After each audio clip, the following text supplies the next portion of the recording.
Hello and welcome back to Making a Metaverse. My name is Dan, and this is the podcast where we break down the process of making a metaverse, from pulling together the right team to getting the right tech and building a community.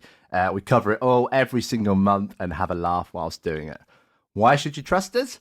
Well, we're doing it ourselves. We're building the Cryptoverse, the metaverse of everything. It's the metaverse you dreamed of when you were growing up. We've also got a secret weapon, a powerful deity blasting us into the future, fueled by an insatiable appetite for metaverse knowledge and secrets. I'm, of course, talking about sexy but smart, self-proclaimed blockchain sensei, Robbie Cochran. Welcome to the show. How am I supposed to follow that introduction? I got that from your LinkedIn profile. I'm not sure I would have, described myself in with just such glowing accolades. Rob, great to have you on the show again, as usual. I'm really excited by this week. We've got a great show lined up for the listeners. We've actually got a guest, like a real live person joining us. So how are you feeling about that? Like they're going to walk in this room and sit down next to us? Or? Well, virtually. It's kind of like a Cryptoverse, Metaverse thing. So it's like we can go back to the whole question of, is this reality and stuff? You're getting too deep for me. Okay. Already, you're getting too deep for me. Okay. So we've got a great guest lined up. We've also got a competition at the end of the show. So stick around. Lots to look forward to, and I'm super excited. You sound it. I am really excited. Yeah. Okay, that's all my script on. So let's go, Rob. So can I ask you a quick question? I want to get to how's your week been? Busy, I guess. Any more? Can you elaborate on that, please? Yeah. I mean, obviously, you know, or maybe you don't know, you've been swanning about in New York Fashion Week, haven't you? So, but whilst you've been swanning about with my other two co-founders, I've been the one that's been, holding the ship together. And how have you been holding that ship together? Doing all their work as well as your work and my work. So that's actually important. We did go to New York Fashion Week last week, and it was a massive success. We put on a digital collection. It was fantastic. It was full of models. I've never felt more insecure in my life. Honestly, I was felt invisible, actually, Rob. So. How was the food? There wasn't really any food there. It was just mainly vodka and sleeping pills, that sort of fits in with that lifestyle, I think, perfectly. Really? Is that the image you've got of the modelling world? Yeah, do you know, I'll tell you a secret. Every single morning before I went there, I did 100 press-ups and 100 sit-ups on my hotel floor. And you still want enough. Yeah, no, and no one looked at me. I was literally invisible, and I had a terrible time. But I had a great time. But the collection was viewed by over 250 million people around the world. So that's a lot of people. It sounds like a lot, doesn't it? You don't sound convinced. It is a lot. Well, we have these different kind of marketing metrics now, right? So when you say 250 million, does that mean like 250 million people actually like saw this T-shirt, for example? They did, yeah. 250 million saw that T-shirt. You're absolutely correct. That's spot on. Or did they just see like a link of a link of a hashtag of a link of a hashtag? You sound like you should be head of marketing, mate. That's two deep questions for me. It was a massive success. And actually, we're following it up, I think, with a whole campaign around fashion and digital. So we'll be releasing more details about that soon. Rob, I hear you going to Singapore next week. Did you? Who told you that? You did. Just before. I did. All right. Yeah. Yeah. So we've got Zebu. We're going to the Zebu Live event, which is focused on Web3, NFT, Metaverse. Everything blockchain kind of discussion, and then Token 2049, which is obviously similar sort of scenario. So yeah, we've got Zebu Live. I will be going to a speakers dinner tonight, so that should be really cool. Some really interesting people. Looking forward to meeting and learning from lots of them. And then Sunday I fly out to Singapore. And similarly, we've got there's a spectacular list of speakers. So in many ways, like in our world, people work mostly kind of remotely, don't they? So you're in your little box room, in my case, and you're working very often almost like in isolation. I mean, most of my time is in meetings with the team members or whatever. But in terms of actual genuine interaction with like real people in inverted commas, this is like a great opportunity, and also it kind of enables like us as founders to keep up to date with the way that the tech is moving and the trends, and obviously bring that back to kind of business strategy and ensure that we are, at least considering the directions that the industry is moving in. Are you speaking at both of these events you mentioned? Yeah. So I'm on a couple of panels at Zebu Live. One is on fashion in the metaverse. Perfect. Well, it links nicely with the New York Fashion Week attendance. As you know, I am just like, I reign fashion. Everything about me is just fashion. Your nickname at college was High Fashion, wasn't it? I don't know. No. It was Little Lad. Shit. Yeah, it probably were. So, like that's a great opportunity to kind of link together what we did, what you and Emma and I done, and the whole team that went there to represent ChainGuardians and Cryptoverse digital experiences. It's a good opportunity to link those things together in speaking at Zebu Live on a panel on fashion and the metaverse. Obviously, my angle is more about the tech, more about the use case, more about the activation opportunities, the monetization opportunities, the opportunities for consumers, community members, customers, whatever word you would like to use there, as opposed to maybe some of the intricacies of what is in this year's dress wear for summer, because I have no idea. Rob, one of the first things that people are going to do when they get in the metaverse is dress themselves. They're going to want to look cool. Correct or not correct?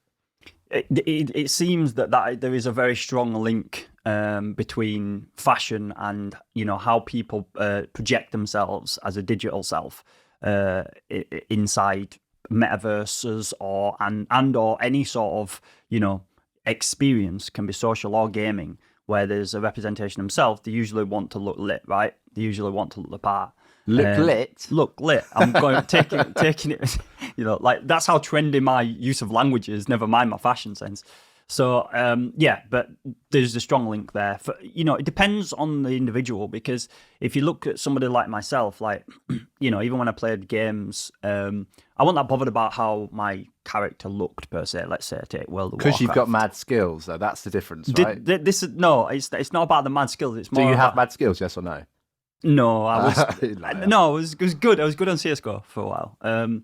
But no, I think it was more about, I think for me, I would prioritize, say, buying like a rare mount in World of Warcraft, which had awesome use case, and that's why a lot of my kind of direction into NFTs and anything digital is I see more value personally in use case. But obviously, there's a huge like art kind of community in crypto, and people massively value art and they massively value fashion in a similar sort of way. I'd bucket them in the same way. It's not like it's more of an intrinsic value that people put on them, right? It's more like I feel in this particular way because I am wearing this, or because I have this item that makes me look in a certain way, or I have this artwork and it makes me feel like something when I look at it. For somebody like myself, who's I think more around the utility side, that's for me. But that just sort of goes to show that there's huge amounts of there's different types of people in the world, and therefore the idea is to pack as much kind of these values into an NFT or into a fashion item or whatever it'd be as possible, so that you are catering towards those different types of people. And one way you can pack utility into fashion and digital wearables is like you get a pair of shoes and you can walk faster, right? For example. Exactly. So for somebody like me, I'd be more inclined to buy a pair of shoes which make me walk 10% faster in the metaverse than I would because they've got a cool tick on them or a cool 3 lines or whatever it be. I say that's with a pair of ASICS trainers on. I like these, they're cool. But my point is, I think everybody likes it to an extent, but for me, it's not like, the number one thing. That's not because I'm saying that anyone is more important than the other. I'm just saying that, there's different types of people. Yeah, sure. You could get a pair of jeans, perhaps, that can make you a little bit taller. You had to get something. In your case, like, make you look smaller. I've got to stop saying that. I'm going to get fired for the second week in a row. Rob, thanks for that. Before we get started, I want to just kick off with the Metaverse joke of the week, right? So let's get this out of the way, because I've been on a journey, as you know, to find the world's best Metaverse joke. I've got 2 this month. So are you ready for them? Go on then. Okay. It's all in the delivery. Yeah. So look more excited. Well, next month, you're going to come up with the joke, okay? You're going to tell me, and we'll see how funny you are, okay? Okay. But I ain't got your delivery. No, well, my wife asked me why I spoke so quietly in the house. I said I was afraid Mark Zuckerberg was listening. Okay. She laughed. I laughed. Alexa laughed. Siri laughed. We all laughed. That's good. That's good. That's got you. I'm leaving it there. Yeah, it's not that bad. Yeah. Cool. That's another 6. You just preyed on my what's the word? Subconscious values and thoughts there. And I've got another one. I'll tell you it. So why did the Metaverse developer go broke? Go on. Because he used up all his cash. Ah, very good. You very don't get good. that one. Yes, I. You know, it's a bit highbrow. That one. It's a bit technical. I had to think about it for a second because when you say the word cash, right, my automatic thought was like, money. That's the joke, mate. Yeah. Well, I understood that when I realised what cash you were actually referring to in this instance. When I read it, misdirection. When I read it / come up with it, I got it straight away. You did not come up. I did. I wrote it on the train on the way here. That's talent. Okay, we've got that out of the way. We've got now, Rob. I want to get into some technical bits with you. Okay, so. I want this to be an educational show. So people can listen to it and take something from it. So I've been looking around the internet and found... What are you laughing at? Do I need a reason? My face again, everyone. So I've come up with 4 sort of key elements, I would say, that make up a good metaverse. And I kind of want to get your take on each of them. Mm-hmm. But the first thing I would like to ask you, just up front, is... why is everyone suddenly talking about the metaverse? It's probably one of the most important things to ask. This is a metaverse that's going to connect people in new ways, providing new content. Why is everyone talking about it right now? Oh, God. I mean, actually, it's funny because you mentioned, obviously, we've got a Token 2049, right? And I'm doing a presentation there. And I actually spent a fair bit of time on the presentation, not as much as I'd liked. And throughout the process of I've got a point to this, believe me. Throughout the process of writing... We'll see. Throughout the process of writing the presentation, it's like, okay, I knew I wanted to talk about the metaverse. And then I knew that I wanted to talk about philosophy and the metaverse because it's 2 of my passions. But then I was like, okay, I started writing it. I was like, what am I trying to say here? Like, what is my point? What is my what is my hopeful learning outcomes for people who are listening? That comes back to my teach days, right? And I was thinking, there's no point speaking on something without having something to say, without having to trying to have some sort of learning outcomes. So I really struggled with that. And actually, one of the things that it came back to is like, why is everybody talking about the metaverse right now? Or what is what I have got to say on the metaverse have got any relevance to these people? What am I wanting them to learn? And again, I knew I wanted to talk about philosophy, so I took it back to philosophy. And I think the key thing is that the word metaverse is just a new swanky word. The idea of a metaverse has been around since ancient Greek times, right? If you think about Plato's allegory of the cave, which I may have told you about before, he's essentially talking about layers and perceptions of reality there. When you pull back the kind of, all of the tech, when you pull back all of the kind of exciting, like new, I don't know, representations of what the metaverse is, it's nothing new. And philosophers have been talking about it since ancient Greek all the way to postmodernity, with the likes of Baudrillard and stuff, even the Matrix in many ways. Yeah, I love him. You don't know about Baudrillard, do you? I'm familiar with his work. Oh, right, okay. Yeah, well, you should be, because you did masters in creative writing. You might have actually touched on some of those things because it's about understanding of language, semiotics, and all that. And part of my presentation is on philosophy in the metaverse. Talk about Baudrillard, and the point that I'm kind of getting to is that like the metaverse is nothing new. The term is new.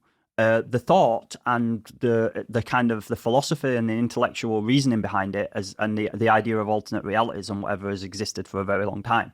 The reason that I think we're talking about it now a lot more is purely just because now we've got the tech. We've got tech now that can present layers of reality which essentially are becoming more and more increasingly difficult to differentiate, like what is real versus what is not. In Baudrillard's kind of thesis, he'd argue that that's what he refers to as the hyper-reality. So I think that this is why we're talking about it a lot more right now, is because we're now able to actually build this more, immersively. So it's no longer theoretical, it's something that can actually be brought into a reality now. Yeah, exactly that. Yeah, and I think it aligns with sort of postmodernist societies, right? Everybody values experience. We had different periods of time in terms of societal movement and such. And now we're in a period where, and this is going back probably like maybe 40, 50 years now, actually, we've got like this period of like, almost romanticism. We've got this period of like value of experience. So now people will value going to a different country and experiencing, values and seeing things and meeting new people, maybe more than what the kind of the digits of their bank account is. So I think that this is why, because, society has moved towards the value of experience, and also we've got all this new tech. Put the two together, and actually what you've got a perfect cauldron for, a metaverse. I see. That makes sense. And you don't have a clue what I'm talking about. No, I wasn't listening. I was looking at what I was going to say next. No, but everyone else might enjoy that answer. No, thanks, Rob. That does make a lot of sense. I guess a basic idea of a metaverse will be just people playing games and like video gamers messing about on games, GTA, that sort of stuff. But do you see like the real potential in the metaverse as kind of like this new unlimited marketplace, this new economy that creates new jobs and a new way of living that actually is decentralized and is an expanding, ungoverned world? You ask a lot of questions there. You could talk about each strand for a very long time, but I think for me the most important thing is essentially what we're creating here is a new world. And I think the most important things about the fundamentals of a new world are values, the models, if you like, the communities, the ways to kind of police a world, and all of these things that, we've got a history to kind of apply in the now to how we can, collectively basically make a world rules for this new world. And that has potential for extreme damage and extreme good. So I think that's the most fundamental thing that I think is the most important. And then for me, in terms of what is the most important thing for any metaverse to have is that social element. So social interaction, communities and community building and so on. Gamification is inextricably linked to learning and education. And also just in terms of how we enjoy and consume content in today's society. So gamification and games are a really important part of a metaverse environment, but I wouldn't say it's like, the very top thing. The very top thing is, can I interact with other people as a virtual or digital representation of self? Interesting. So actually, let's sort of tug at that community strand, because I think this is one of the most exciting parts of it. Right now, there's probably, what I find interesting is, someone said this at New York Fashion Week. He said, right now, there's probably 1,000 people looking at a website, but you don't know they're also looking at it, right? It's the same thing with this podcast. It's like probably like, 1,000 or 5 or 10 people listening to this podcast at any given time, right? But you can't really interact with them. So does Web3 open up that possibility to have these new shared experiences where you can listen to podcasts together, or you can play games together, or go shopping together, or websites, etc.? So that's what you can do that in Web 2, right? We could bring 1,000 people on Zoom and interact all at one time. Might be a bit messy, you might have to mute people or whatever, but you can do that. So it's not Web 3 that does that. The Web 2 kind of user experience is what facilitates that. The power of what Web3 enables for is decentralized governance. And is it perfect? No. But it offers the opportunity to have more people having a voice in terms of the important decisions around the world building, and or not just world building, but any protocol or any piece of new tech. It brings the people who support a project, i.e. via purchasing a token or their assets, NFTs, whatever it may be, closer to the development teams like has never existed before, right? You may have bought a pair of Nike trainers, right? You might have bought a pair of Adidas trainers. Could you tell me one person on the board of Adidas or Nike? No.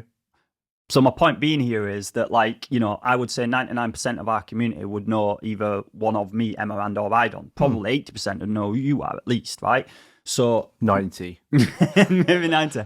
But my point is, like, it brings communities closer together with the development teams and the products as well. So the kind of list of kind of power that Web3 has is exponential in that way. Provable ownership, the ability to authenticate ownership of a particular item, the rights of items belonging to the users and empowering them in such a way. Whereas, you might buy a pair of Nike trainers. It doesn't mean that you can then start, your own shop and, branding yourself as though you are Nike, right? If you look at how, like, Bored Ape, they've done it very cleverly that you own the IP to that particular ape. People have made fast food restaurants, you name it, after that. So there's some really exciting kind of new innovative, opportunities for ownership as well, which Web3 brings. So the list is endless, but Web3 should be thought more of like of the infrastructure, the behind. We're still interacting with Web2 when we see the front of things. Well, let's talk more about infrastructure, actually. So one of the common questions that I see coming up, and I read about the internet, is why is it important for a metaverse to be built on blockchain? What is different? Is Meta on blockchain? And if not, why not? To my understanding, and obviously I don't have, and this is another thing about communities and being close to the community, close to the development team. To my understanding, there is no consideration currently for Meta to be on the blockchain in any way, shape, or form. On the contrary, and you don't know what to believe in the media, obviously, but on the contrary, there's a lot of reports coming out around, monetization consideration from Meta for charging content creators up to 50% of their payments of what they receive, right, as a platform fee. I.e., if they create content, they have to give 50% of that to MZ. Well, 50% of the value that comes in, the revenue, right? So if I create, a studio like this in the Metaverse and I rent it out to people to do a virtual podcast, right? Totally possible. Great example, by the way. People can really imagine that Love right it, now. Right? It's perfect. Yeah. Then I charge $100 equivalent, £100 equivalent for people to use it for 2 hours, right? The platform will want 50% of whatever that is, basically. Okay, so and how is that different from what something like Cryptoverse might do? Well, I think traditionally speaking, within Web3, typically what happens is you have a governance vote. Now, you would suggest to the community, you might, as a leader, you might suggest, okay, here are my recommended platform fees for experiences for people building content, right? So it might be, for example, we'll say 5% or 10% or 2.5%, and the community will vote. And I mean, the community might even turn around and go, no, nothing, why should you have anything, right? Completely, and that's valid. But then obviously more often than not, communities understand that, every project, every company needs ongoing revenue for maintenance purposes, right? So there's often kind of, the community are aware, but it's about not monopolizing the revenue that's coming in. And usually the ideology of the teams that work behind Web3 subscribe to that more philanthropic kind of mindset. But of course, it's still left to the community, and that's the ultimate thing. And if the community say, no, you're entitled to nothing, and then the company goes bust, and the company said, well, look, we said that this is what we need to operate, then it's almost on the community. It's not on the team themselves, if that makes sense. Or it might be that there's other opportunities for monetization that are considered as an offset, right? So it's very much more of a two-way street in terms of the communication all the way through. It sounds like that's a common theme. Then the community really has access to everything going on and makes a lot of key decisions in the world building and the economy itself. Yeah, they have a massive voice, right? And that's the idea of decentralized governance. Of course, typically the team members and the founding team, they'll have a say in that governance as well, and their weight of vote is quite high as well. So this is where in some cases you've had instances where governance has been manipulated, and we've all seen stories around that. So it's about striking that balance, but ultimately. This is why it's so important to kind of educate your community members who are definitely active, or make them aware of kind of critical information so that they can make adequate kind of input. But theoretically, if you look at Decentraland, there's nothing stopping somebody just making a complete fork of Decentraland. Literally, just taking everything, forking it, and just being like, this is my own version of Decentraland now. So NFTs kind of give that power where it's like, okay, we might put curation controls into what sort of content that you can deploy. But if you don't like that, you can take that NFT that you own as a user, and you can use that NFT and the area that it represents to effectively, like, you know, put what the hell that you like there. It just might not be supported by the community or the DAO, for example, in terms of it being a seamless experience within the type of platform that the community wants to see. And just to sort of close this off, like, how is it beneficial for the metaverse to be on the blockchain?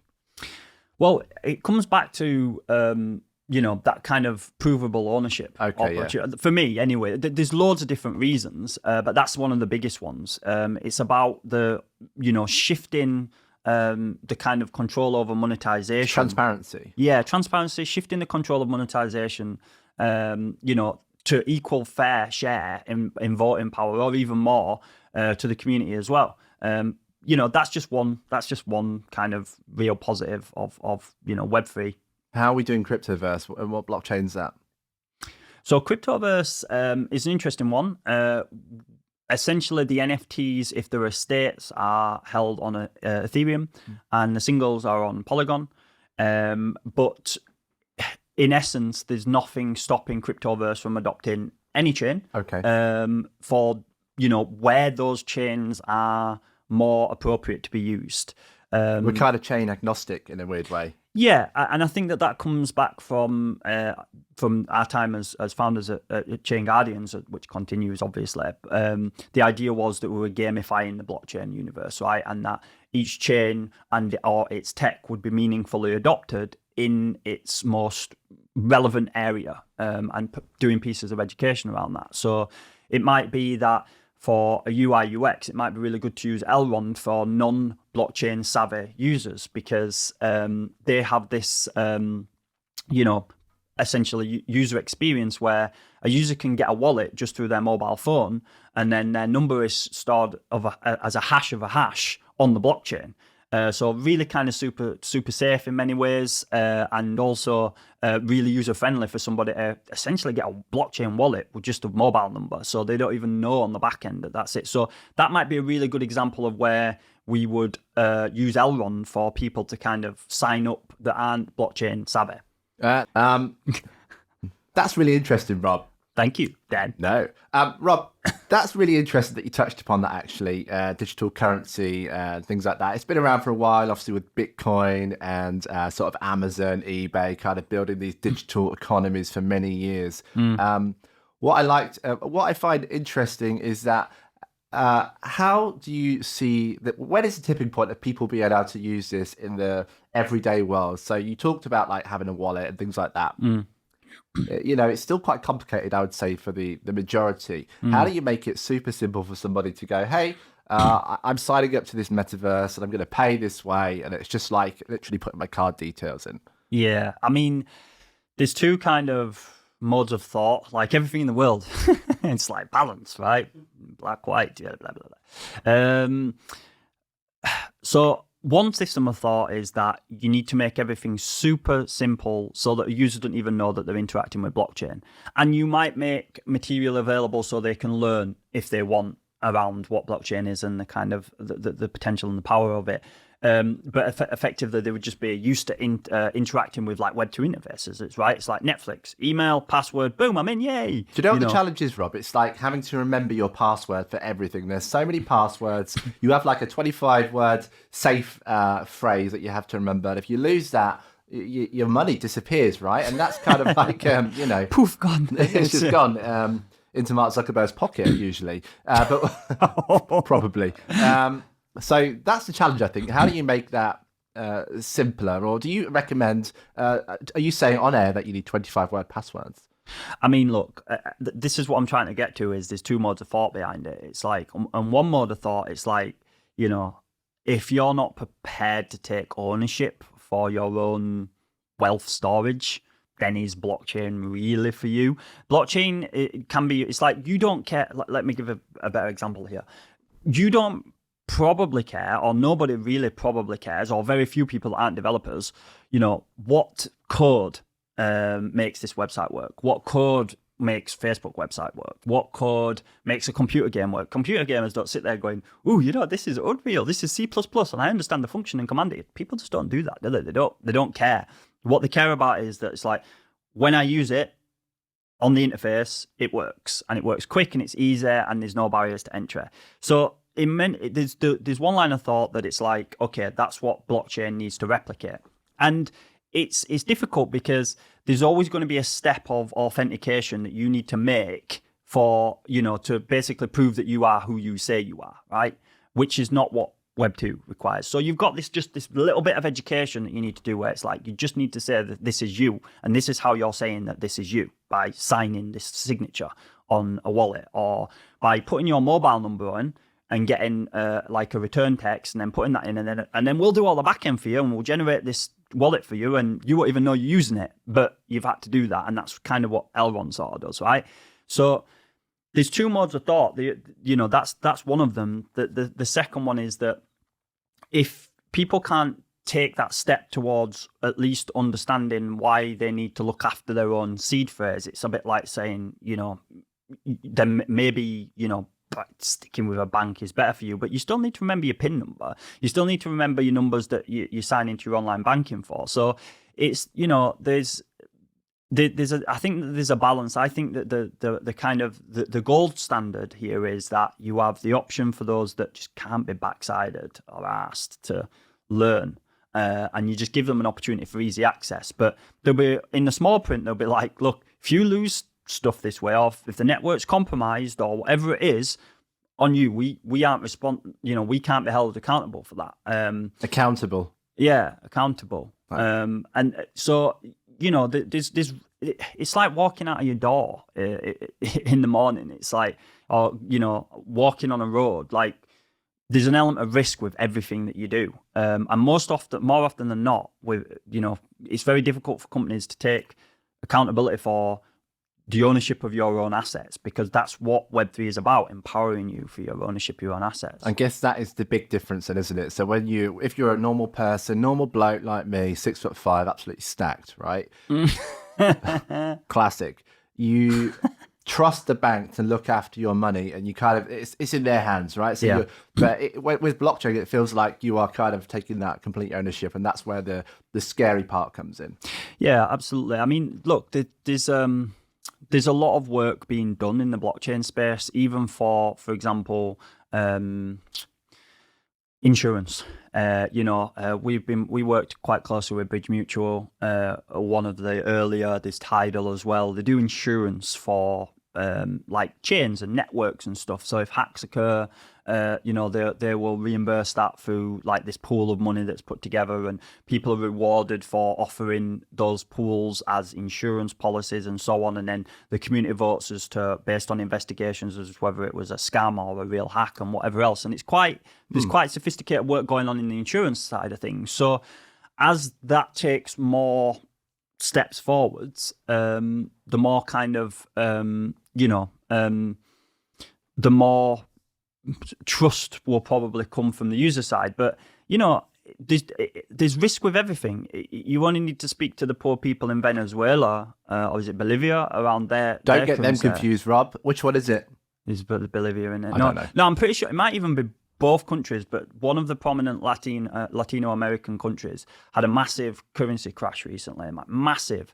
And there's like images, isn't there, of like people holding massive stacks of like their version of the dollar, like this high. And then a person holding a single US dollar and saying this US dollar is worth more than that entirely.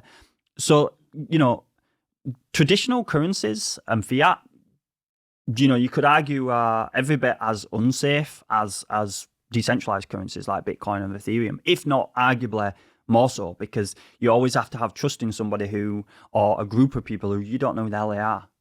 Rob, I am really excited. I know we could talk forever, but I think a really important part of making a metaverse is to get experts on in the space to tell us what they're doing and get really a feel for what everybody else is doing out there, and everyone can learn from them. That's why I'm excited to introduce our first guest. We are no longer podcast virgins.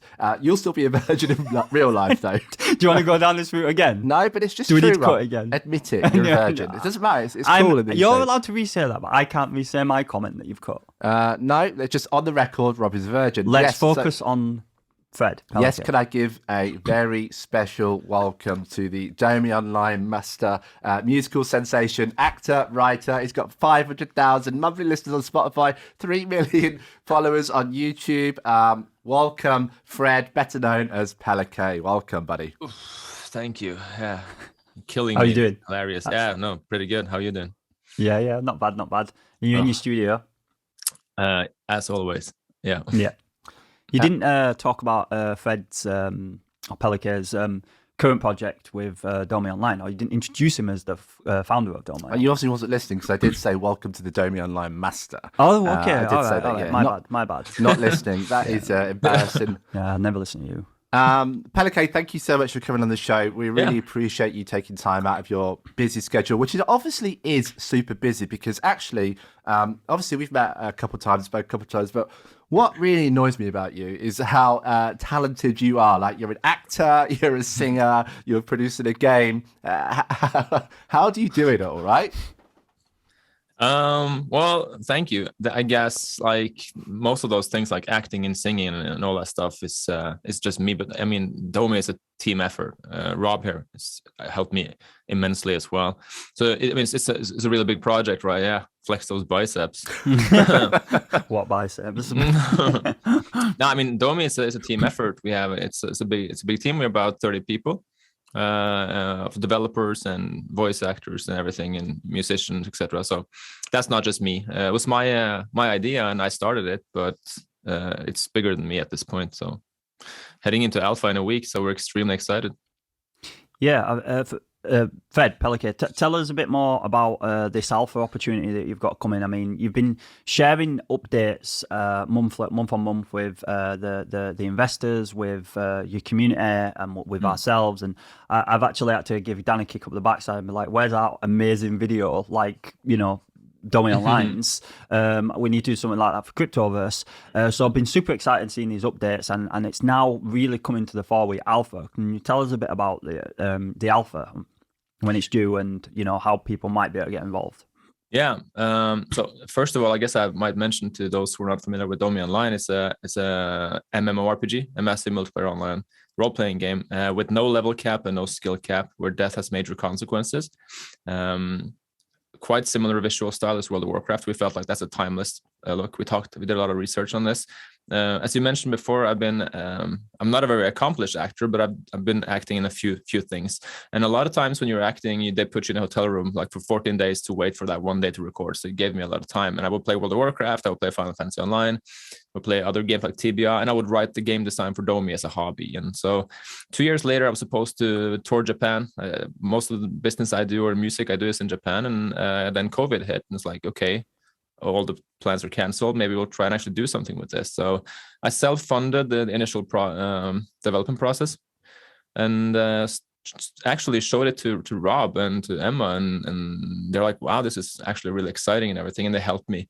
They were like, you need to do this and that, pitch deck, white paper, yada yada. And then I just kind of followed their advice. And to my surprise, everyone was really bullish on the idea of a limitless world. But the idea is like, the reason I want to make the game is because I've been wanting to play this game for so long, been looking for it on Steam and everywhere, and no one made this game. They made similar games like 25 years ago, but they're so outdated and like 2D, and it's not the same. So yeah, and now we're heading into alpha in a week. We have developers from Activision and Blizzard. Our lead game developer comes from many years of experience on RuneScape, the world's largest free MMORPG. We have voice actors from Assassin's Creed, Hitman, World of Warcraft, Dark Souls, Elden Ring, The Witcher, Diablo, Divinity, the list goes on and on. So yeah, it's a really good project. And I'm sure you know as well, especially in Metaverse and in Web3 in general, you see a lot of, like, especially when we look at competition, we see like, okay, we can recognize buildings, we recognize items and stuff from the asset store. It's not like that in Domi. Like everything that you see is like the houses, the buildings, the guild towers, the streets, the players, the armors, everything is made in-house. So we're super, super proud of that. 56 song soundtrack composed by our music team, some with me. The sound 56. effects, everything. Yeah, not all recorded yet, but that's the in the game design. So we're getting there. It takes a long time because there's like an orchestra. A lot of it's real or real players. It's like 8 guys playing violin on a song, etc. So we're clearing about, I would say, 1 to 2 tracks a month. The audio team also deals with the sound effects and the voice actors, etc. So we just came back from London, as you know, because we had sushi together, which was really nice actually. Yeah, you didn't tell me about this. Were you skiving? You were, yeah. We were having sushi and asahi and stuff. It was great. It was after a long day in the studio. I wasn't skiving, but I did pay for it with your credit card. Yeah, thanks, Rob. I'd do anything for you, Fred, as you know. But long drink of water over there. Yeah. No, I mean that also. I mean, I've seen the updates, and for those of you that haven't seen the updates, I think we maybe need to get a link in there, just to show maybe the latest update and stuff around Domi Online. Obviously, you've talked about our involvement, Fred. I think that the main thing for us was that we just totally believed in you as an individual to deliver your kind of like passion, your enthusiasm, your drive. Was just kind of unparalleled, and that's why you've kind of built Domi into what it now is, and I'm actually really excited to kind of go in and play to it. I'd love to kind of like just ask a little bit more around how you imagine Domi slotting into like the metaverse, for example. What's Domi's position in the metaverse in the broader sense, and maybe even on a product level? Like personally, I'm invested in obviously in Cryptoverse. I have a lot of land, as you know, and I am very excited about metaverses in the future, and especially the interoperability and Web3 and metaverses. Domi Online, I wouldn't necessarily call it a metaverse. That being said, I listened to your first episode, and I know that you kind of called everything in a metaverse, that like Minecraft events. Like I don't agree with that, but I know what you mean though, right? So in that sense, you could call Domi a metaverse, but we were very different because we're not selling land, we're selling player houses at like $20 and stuff, because and it's a free to play game. The thing with Domi is that we want it to be better than World of Warcraft and compete with these traditional games, right? So we gotta, and I've been very inspired by the talk you had, the speech you held on London at NFT London, Rob. Kind of opened my eyes a little bit to it, and I think that in order for us to achieve mass adoption, I think that the product needs to come first, and so we're taking like all the measures we can to ensure that this is easily accessible. There's no, you don't have to have like any experience with Web3 or at all. You don't need a wallet. We'll create one for you upon, account creation or character creation. And we just want to make it simple and easy, and it's not necessarily a metaverse. But I mean, obviously, if you think of an MMORPG as a metaverse, then I guess. But to me, metaverses are, more like Cryptoverse, for instance, or like I think you drew like parallels to like Second Life and stuff. That's more metaversey in my opinion. Yeah. So I mean, Domi Online definitely has characteristics of a metaverse, right? But this is like, I think comes back to probably the first podcast we had as well. We were talking about like, how would you define a metaverse? What's the difference between, like a mass multiplayer online versus a metaverse, for example? And your interpretation, Fred, is very similar to my own. Dan's the moron here who was referring to these other things as metaverses. Love to get that thing in there. But yeah, no, absolutely. So I guess from your perspective with Domi, then there's a lot of opportunities. Specifically, I know because of our relationship with regards to Cryptoverse, we're looking at kind of opportunities for interoperable kind of experiences, whether that be items, whether that be actually just like standalone kind of experiences for, like bringing. Or social space, for example, for a guild, which might have some tooling that you may not look to focus on developing in Domi, and these types of things as well. And likewise, we're going to offer opportunities to kind of, pass into the Domi Online world, via portals and stuff like that. So I guess you see Domi's position in the metaverse as offering those kind of interoperable experiences for players. Yes, exactly. And I think that with interoperability, there's so many opportunities to collab and to improve each other's experiences and associate with stuff like obviously we're super bullish on Cryptoverse and ChainGuardians as a whole, but in my opinion, there are a lot of dog shit projects out there. So well, a lot of them are like getting weeded out as well. It seems like yeah. usually like due to whatever reason. But yeah, sorry, mate. Go on, as you were saying. No, I think as well the market kind of helps us get rid of a lot of shit. So, yeah. But yeah. So I think that the legit ones, the guys who are actually building and who care about the product and not just the cash flow, right? They can collaborate and make each other better, which is amazing. It's never been as easy as now. Yeah.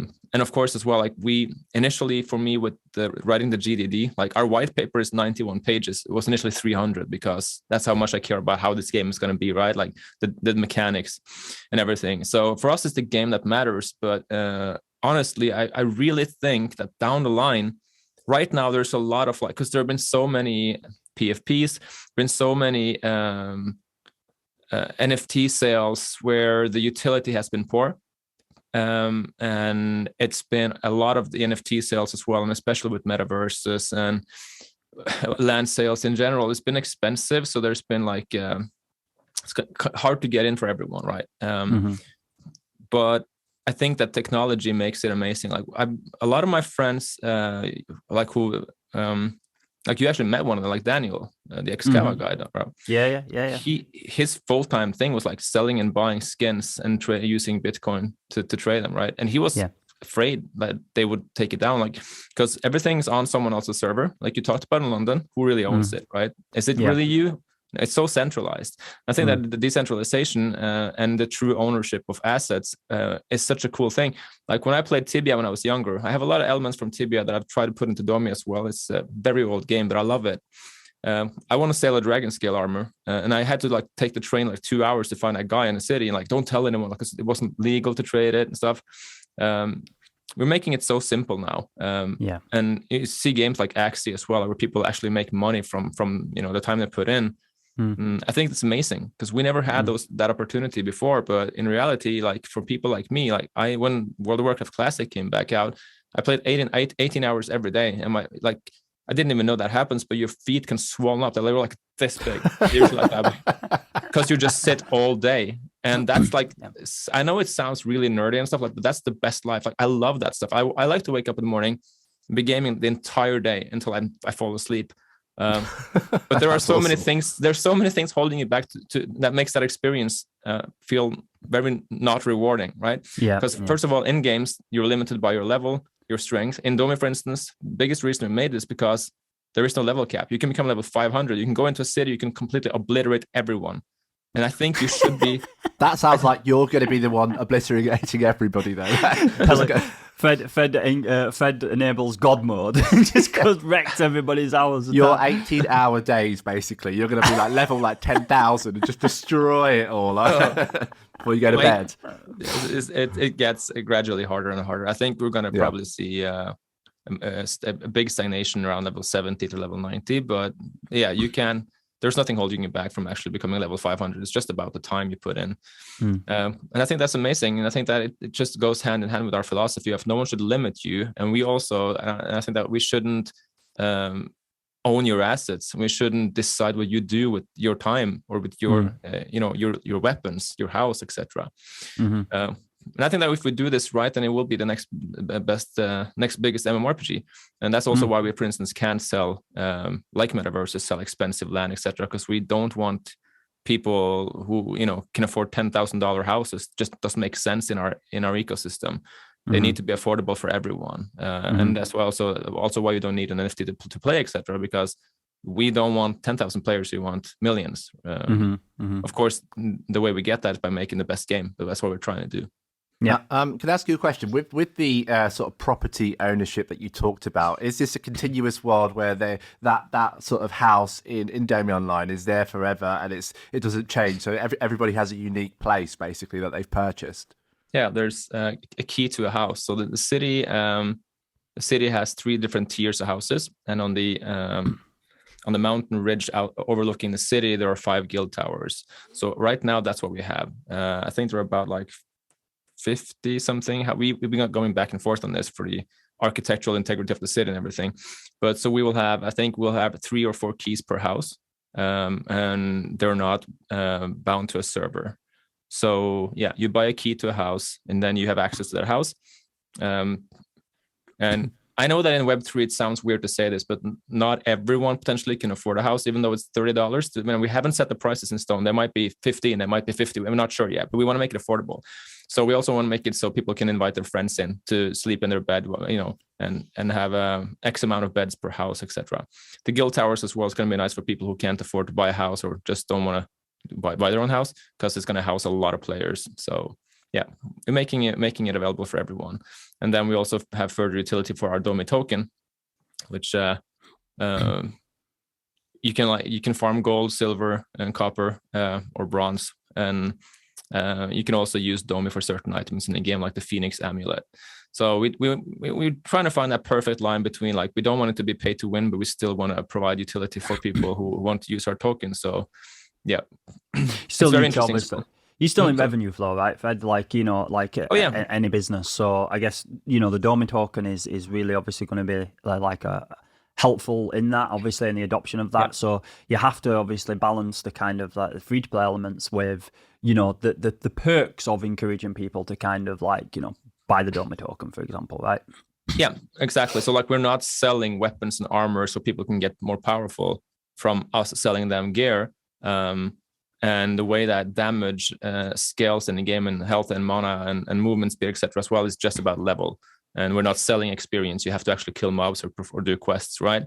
But you can for instance, buy a Phoenix amulet for Domi tokens or for gold. But it's going to take you a long time to accumulate that much gold. So it's going to probably be more beneficial to buy it for Domi tokens. And Phoenix amulet negates losses with 50% upon death, which is huge, because you lose a lot. You lose a lot of experience when you die in Domi, which is awful.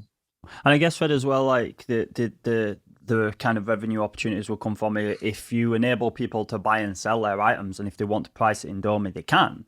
And then like typical marketplace would take a cut of that, and that's kind of an opportunity for you to kind of also kind of offset the free to play elements with those sort of revenue models, right? Exactly, that is the plan. So yeah, you're right. I've got a quick question actually for you. So you talked about the ease of signing up, which is something we've talked about, I think, before on here. And what I really like is that you said that if you don't have a wallet or you're not too sure what you're doing, you just kind of need to put your email address in, right? And you're away. You've got sort of a system in the place in the back end that sort of sets it all up for you, and you can go. That is like one of the most exciting things about this, I think, is that you can get into this world with almost no barriers. Yeah. So in the future, what we want to do, right now, it's we haven't integrated NFTs or anything. That's also why we haven't sold anyone yet. The system is in place, so it's ready to go, but it's not in. In the future, what we want to do for beta is you create an account, and then you get to choose whether or not you want a wallet to be automatically created for you and associated with your account, or you can provide your own if you have Web3 experience.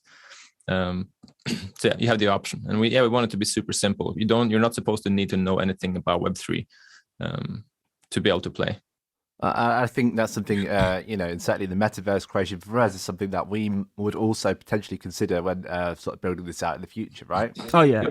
Cryptoverse, absolutely. It needs to have that opportunity to kind of sign up in a similar way to what Fred is referring to there, where it's an email or a phone number or a social media account, and then all of the work goes on in the back end with regards to that, the ownership factors and the decentralized factors. I guess, as Fred will know, as he's engaging with this, one of the kind of big considerations is around security with anything that's kind of where you've got some aspects of centralized ownership, because if a user's not getting their seed phrase, it needs to be stored by the company themselves. And as Fred will probably also know this, so there's risk associated for both a user and as a company is storing that. But what lots of people don't realize is this is actually what MetaMask does. And yet everybody looks as MetaMask is the most widely adopted, and probably the best, the most user friendly experience for entering Web3 and having a Web3 wallet. But people don't actually realize is that somewhere on a server, MetaMask or Consensus, whatever, they must store the seed phrase, because they need to check you know that seed phrase via your local files when you put in your password. So it's this is happening a lot without even people realizing anyway. So is that a grey area then, Rob? Is that like a grey area there in this idea of decentralization, that you can never truly be decentralized? No, because I think, cold wallets are the seed phrases are stored on the hardware itself. So there's that is completely decentralized, right? There's no way. There's no kind of central storage of that seed phrase from anyone or anywhere other than the fact that it's on the hardware wallet. So yeah, interesting. PelleK, what I want to do quickly is we talked about Domi Online a little bit, and obviously it sounds amazing, and we'll put the links in the show. Everyone can sort of check it out. And can people sign up to the alpha, or is it sort of like a entry only through your community, etc.? They can apply for an alpha key on domionline.io. For a little while longer, not for too long though. We have to start limiting it because thousands of people want to play. So yeah, but yes, they can.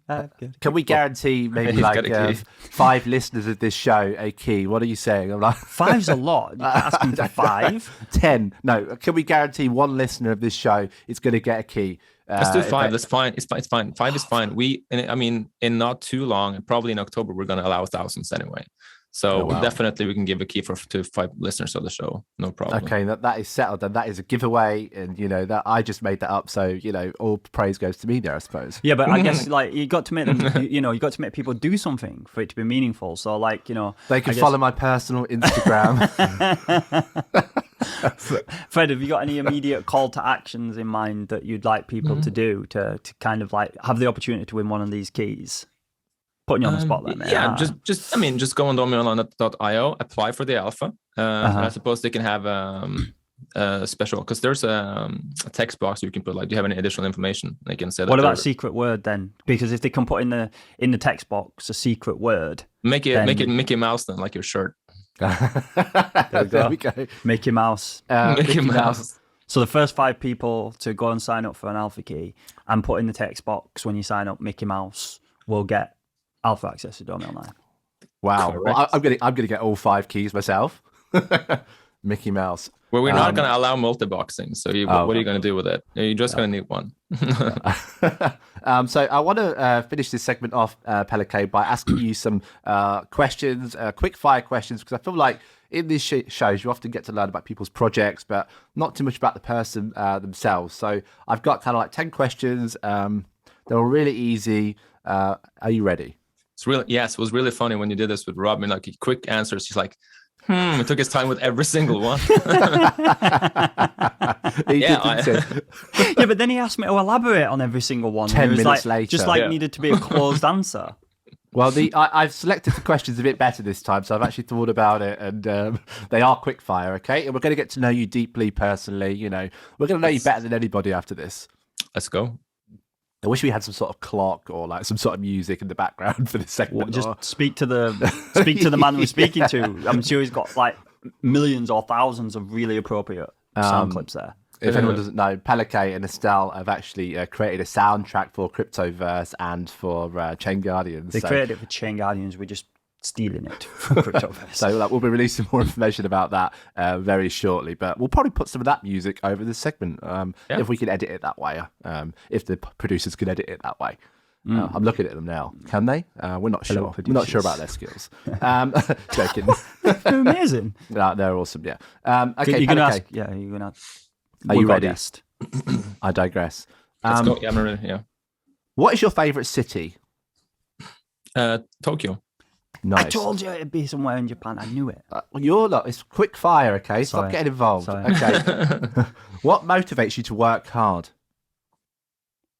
The end goal for Domi, for instance, it's the ability to actually sit and play that game when it's done.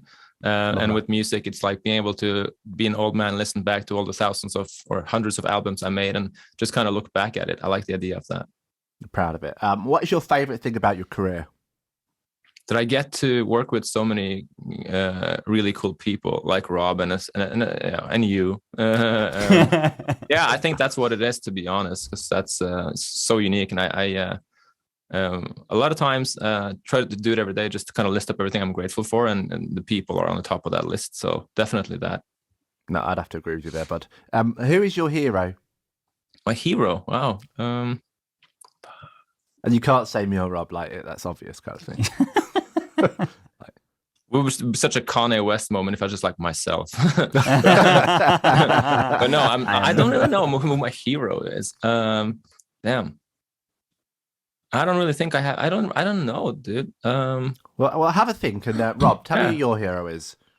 It's a hard question, isn't it? Like, it depends, because there's different fields, right? You know, but my gut reaction is to, and this is really sad and says a lot about me. Naruto. No, Bruce Lee. Bruce Lee. Yeah, Bruce Lee. Well, yeah. well, like, I mean, that's like a pretty good answer. Oh, why is Bruce Lee your hero? This is about this. Okay, yeah, about okay. Fred, not Sorry, me. let's get back to it. Do you, so, PelleK, who's your biggest hero? Is it Bruce Lee as well? Bruce Lee is amazing. I don't know if it's dude. It's very hard. Let me think about that one. It is hard. It is a hard one. Yeah. Okay. What is your biggest fear? Oh, damn. Do you know Spiders. what? I'll give you a good answer, but I'd probably not answering the question 100%. But I used to be afraid of certain things. Like I used to be like I was afraid of spiders like 10 years ago. Like, and I saw like a tiny one just like come into my room. I didn't want to sleep in that room. That was how bad it was. And then ever since with everything I've been afraid of, I've just made sure to spend a lot of time. Like for instance, with spiders, I used to just like find big spiders and like let them crawl all over me for like an hour and do that. And if you do that, like now I'm not afraid of any insects. I used to be afraid of, not very much, but I used to be a little afraid of heights. So I just made sure to always like challenge myself. So I'm not afraid of anything. Might sound a bit weird, but it's because I worked with my fears sort of. So I don't think I'm afraid of anything per se. Maybe death a little bit, but it's nothing like, I'm not very afraid of death. I'm okay with dying. I think maybe the only thing that I would try to avoid in life is dying. Except for I'm fine. I mean, this is a question I would never personally ask Fred, because he's a fucking Viking. Yeah, well, I'm so impressed, by the way, with how you conquered spiders. That sounds horrific. Like I said, so Viking. Awesome. No, it's a good idea, because you then you end up not being afraid of anything, which is really nice. Because being afraid of spiders is annoying. Sorry, Dan's would be avoidance, you know, so he doesn't understand people that have got stronger mental fortitude than he has, like you, Fred. I'm sorry. So just to share with you two, I'm also scared of spiders, right? So, but the last thing I'm going to do is let loads of tarantulas crawl over my face to get over it. That is awesome. I'm so impressed, and I'm just scared. I recommend it. Yeah. Yeah, I do. Let a big one walk inside your mouth. Like after a week, you're just like, you're gonna. And the thing is, it's a continuous process though, because like still to this day, many years later, if I see a spider now, like I force myself to just like pick it up and like play with it a little bit, because if you go like say a year or two without doing that, then you're like, spiders again, and it builds up. So you always have to just remember. Fair enough. A bit of a softer question now: ice cream or cake? Ice cream or cake? I think it's like 10 years since I ate sugar. I don't eat sugar stuff because I love food. I don't really like cake and sweets and stuff that much. I know you say candy in America and I say sweets in England. I'm not so big on that. I guess ice cream, but yeah, not so much. Nice. Okay. Yeah. And maths or science? Science. Video games or music? Whoa. Oh. Wow. That's a brutal question. That's harsh, man. I would never have asked you that, Fred. I would have to say music, but that would be a sad life, to be honest. No games. Well, you kind of. It's like me asking you that, you know, Leicester City or Chelsea. You just couldn't answer that, could you? I'd obviously answer Chelsea because I. Closet Chelsea fan. And last question for you, Pella K, is what song would you choose in karaoke? Your go-to? When I was younger, because I'm an okay singer, and my father used to when we went to, like, when we were on vacation and stuff, he would like give me $100 to go and sing a song in a karaoke place. $100? Because, well, Norwegian, so it's like same as $10 to be honest. Okay, fair. But yeah, that's a lot of money to me. Like that's what he gave me for a week, right? So I was like, yeah, sweet. I would sing a song because he would like be proud of me. And that was a good experience. But as I gotten older, I don't do it anymore because I think people's sentiment is the guy who can sing and goes up and sing karaoke is just like full of himself, just a douchebag showing off, right? So I don't do it anymore. But yeah, I used to sing all the Michael Jackson songs because they like Billie Jean and stuff. They usually have those. Love that. Yeah. Can I ask you a question? Actually, I recently did karaoke in Spain, but like the voice that I sing with at home is different from the voice that I sing with in public. How do I get confident enough to, sort of let the real singing voice out in that public space? Because I people will listen and go, "Wow, you've got a great falsetto voice, Dan." That's what they'll say. That's what they'll say. But in public, I just sing a joke in a jokey way because I'm too scared to really let that high pitch out. How do you get over that? That's the same process as I just explained with the spiders that you're afraid of. When I first started singing publicly, like when I do, like I've done a concert for like 50,000 people when I sang with Dragon Force. I did some shows with them in Europe, and there's like zero difference to me singing from 50,000 people or 10 people because I practiced this as well. So what I did initially is I would always bring a guitar with me and sing in like inappropriate places with my friends, like, at the beach and stuff. Like, it's always kind of douche the guy who comes to the guitar and plays, but you just got to challenge yourself to do that. And I don't remember exactly where this story is from, but I've heard this philosopher who used to shit his pants and walk around the city for the same purpose, because that, you never want to, like, if you got to work on, like, you got to not care what people think of you. And if you do that, always just challenge yourself to do it. Start by doing it in your home, and then do it at the karaoke bar, and just keep doing it. It's the same with spiders. Push yourself, and just it's gradually, you're just gonna not care anymore, which is very helpful if you're going to be an artist or if you're going to perform, because you can't care what people think. You always have to come in with the mindset that you know how to do it, and you're going to perform your best, and that's all you do. Oh, there you go, Rob. That's advice for you. Don't be embarrassed about being short anymore. I'm not. He's not that short, is he? I don't remember you being that short. It's an ongoing joke in our friendship circle, Fred, because they're all about 6'8", like long and gangly, and I'm a normal height. So they all give me shit about it, basically. Why'd you wear heels then? What? Why'd you wear heels? You see me do that. Follow me private. No, thank you, Pella K. That's really interesting and a great way to get to know you. Thank you so much for coming on the show today. We really appreciate it. You're our first guest, and that will be that's in the blockchain. That's forever, right? Well, I would mint in these as. Is this on chain? Is this on chain? I didn't know. I mean, Fred did do the first official soundtrack ever on as an NFT, right? You're the first one to do that. The world's first album NFT. That's correct. Yeah. Wow, that's like amazing. Boss. Yeah, I know. Yeah, that is literally will go down in history, right? Like literally. Thank you so much, Pella K. Where can we find Domi Online? Do you have any social information for us? Yeah, you can just Google it. You'll find Twitter and Discord and everything on our website as well. I think we have links to all our social media. So domionline.io. Apply for alpha today. What a sign up. Thank you so much to Pella K there. Yeah. Right, Rob, to finish us off for this month, I want to give the listeners I want to give something back, right? Not that you speaking isn't giving something back, that's a given. So we went to New York Fashion Week. We produced these great digital wearables that you can wear in real life. You can wear in the metaverse as well. Can you see something on the table or not? Yes. Can you hold up that T-shirt for me? Of course, my friend. So if you're listening to this, I'm going to describe it in perfect detail. It is massive. No, so we have a great giveaway for our listeners at the moment who are listening to this. We've got these digital T-shirts and bodysuits that we're going to give one away each, and there's only 100 of them produced. So, 98 of 100. They've got a number on. They're super rare. And we want to give some away to celebrate going to New York Fashion Week and celebrate people listening to this show. Actually, it's infused with NFC technology that if you tap it with your phone, Rob, you'll be able to then download and claim your NFT. You'll have it forever. It's on the blockchain. It's yours. There's no more of these being made. It's an absolute... Rob, I'd love you to this. I was going to say, this will look good on you. Yeah.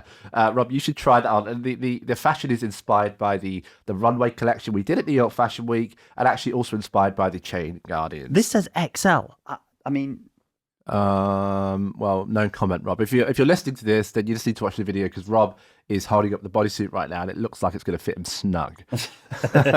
So to be in with a chance of winning this great offer, this great competition, all you need to do is subscribe to us on our YouTube channel, follow us on Spotify, and share this episode on social media. We'll put the links in the description of how you can actually do that and how we can track it. But Gleam. Yeah, you said it right. So please do get involved. Please, we'll send this out to you worldwide.